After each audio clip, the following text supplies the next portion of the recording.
I'm pretty certain that I'm the only person in this room who first met Artie Gold when he was a child of 5 or 6 years old. At that time, I have to say that I had no sense that he was destined to become the author of 6 books of poetry. But I do distinctly remember that he was a born performer. Artie's poetry captured truth, sadness, and were suffused with the energy of a life intensely lived. Artie left this world too soon, and each of the poets who perform this evening will read one of his poems in tribute to him. I read that George Bowering said that this is his favorite poem by Artie Gold. Of course, Bowering was one of Artie's teachers, and they were good friends as well. These are the trappings of my world. These are what I do. Gathered, a print or two, a vase, 1,000 urgent books, stacks of magazines, forgotten, the hallway stretching between enthusiasms like a referee. Un-Western, but I am but also a little Western, wanting to be what I am not. The things speak for me, obviously, not for themselves, flung haphazardly in the space of neat living. I carve out the innards of some festive turkey that my life, carved, eaten, transferred to the belly. It is in the gut I live, just as light dwells in the crystal of its chandelier more than in the room.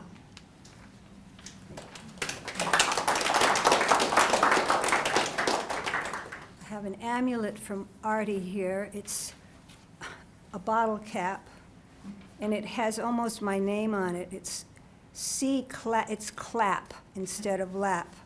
And it's some kind of stopper, part of his wonderful collection. So I'm reading from Before Romantic Words, and I love the visceral nature and his honesty in dealing with the complexities of himself. I love this because it's about women and what he doesn't know. My brains tied to my belly by an unholy knot, I have always hidden them in a smile, entering the building that is woman. The form so stretches over the skin from within. Each is as different as color. In them I am lost, like at every point of my life. I am unable to see this color vibration except as something I come up against, perhaps, deep inside, hollow, where the fine elms all wrap together and around each other, I feel something further required of me. To search, to penetrate, to rub up against the mystery, and then to not know what is expected of me.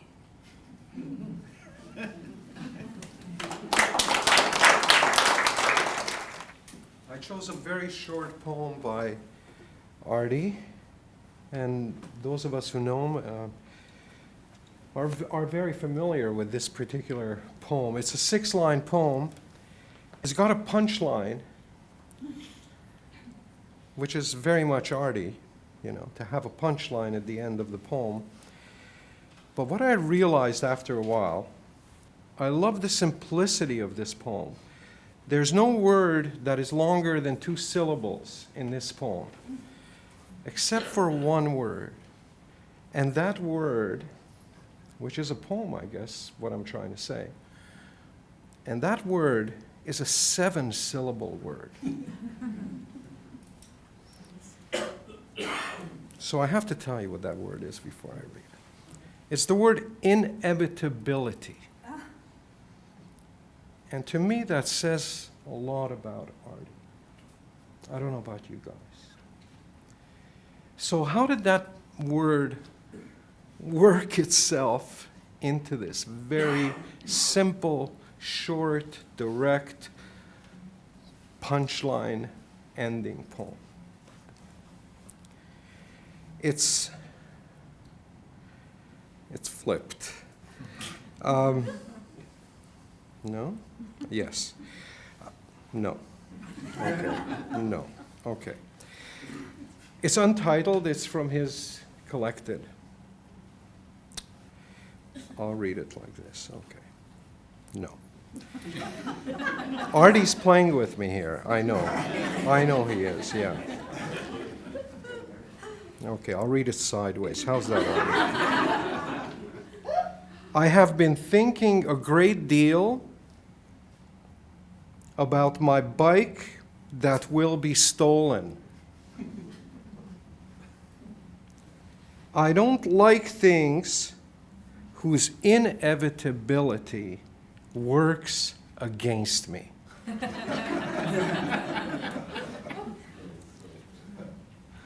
Why have you driven through my heart?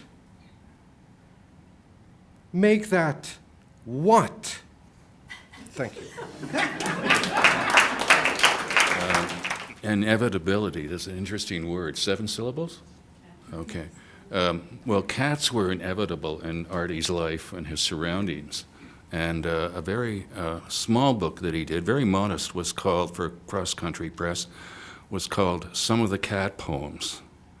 And I'd like to read you a little bit of what he said. He said 4, okay, among the living, I'll give you some names of cats and then I'll read a cat poem. Squamuglia, Manfredonia, Felix, Pulsiver, Rourke, Ghosty, Teddy, Fluff. Okay, so that's some of the cats he had a relationship with. And here we go. So here we are. Chased by a lion up the spiral of my body I roll home. What schemes inhabit a citizen? Band radio on your wide wrist. Oh, sadness is knowing your phone number. You are all the long nights and the empty cottage cheeses, the pale yellow amethysts, the tumbler lying on its side on the darkened rug. You are an ever-widening stain. You are something that can't be contained. You are communism. You are the fire before the fire marshals. You are my cat in the tallest tree, so high up it is hopeless. You are me turning my back on my cat, walking away with my shoulders slumped. You are the effect of the light upon my shadow as it drapes upon the lawn, the wistful gaze of a neighbor as slowly he slides down a window and wanders over to the television set. You are a long night. I will get used to you, I guess.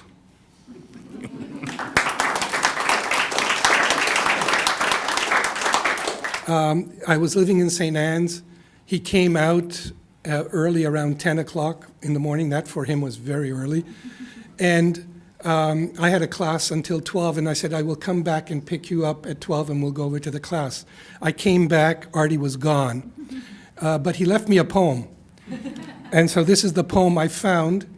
And it turned out, as I was looking for something to read, that it was dated April 26th, 1978. So, 50 years? No, 40 years later, Artie. And what he used to do is come to your house and eat you out of your fridge and then leave, you know. So this is a poem that he wrote about that. I'm taking your melon and buying you another one. Not because your melon is bad. No, you pitch a good melon. But I was hungry in the middle of the day. I try to blame it on the cat. I was reading a detective story. It entered my mind, walked around like a non-customer, like goodness. It failed to gain the churchyard. I'm taking your melon and eating it.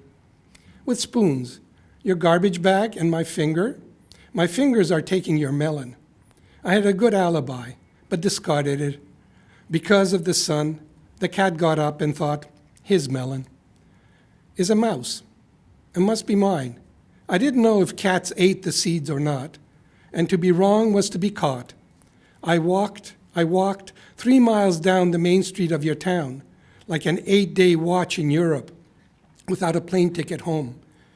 I was tired, and upon returning, ate your melon.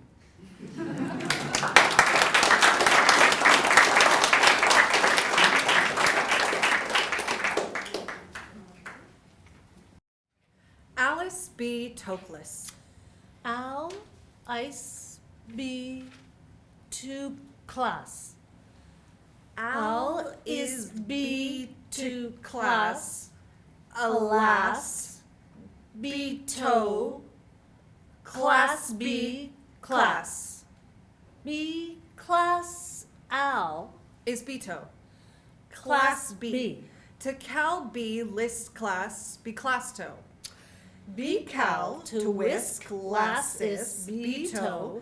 B cal is list toe B B B B toe to B toe toe toe B B B B class toe. Class B. Class toe. Class B. Class E. Class E. Classy, sassy, class, lass. Class to be toe oat toe oat et toet tab. Le blas lab, bal, bass ball, low ball, cobble, becas lasby. Last B un Becas, lesbian. Anna, na. Sis, kiss, clitless, quick, clitless, kitless, quick, clit kiss. Oh, quick, kiss, oh, kiss, Alice, Alicas, abyss. Oh, come quick. Kiss. Kiss Alyssus abyss. Oh, kiss Alyssus abyss and come quick. Oh, come quick, lass, come quick.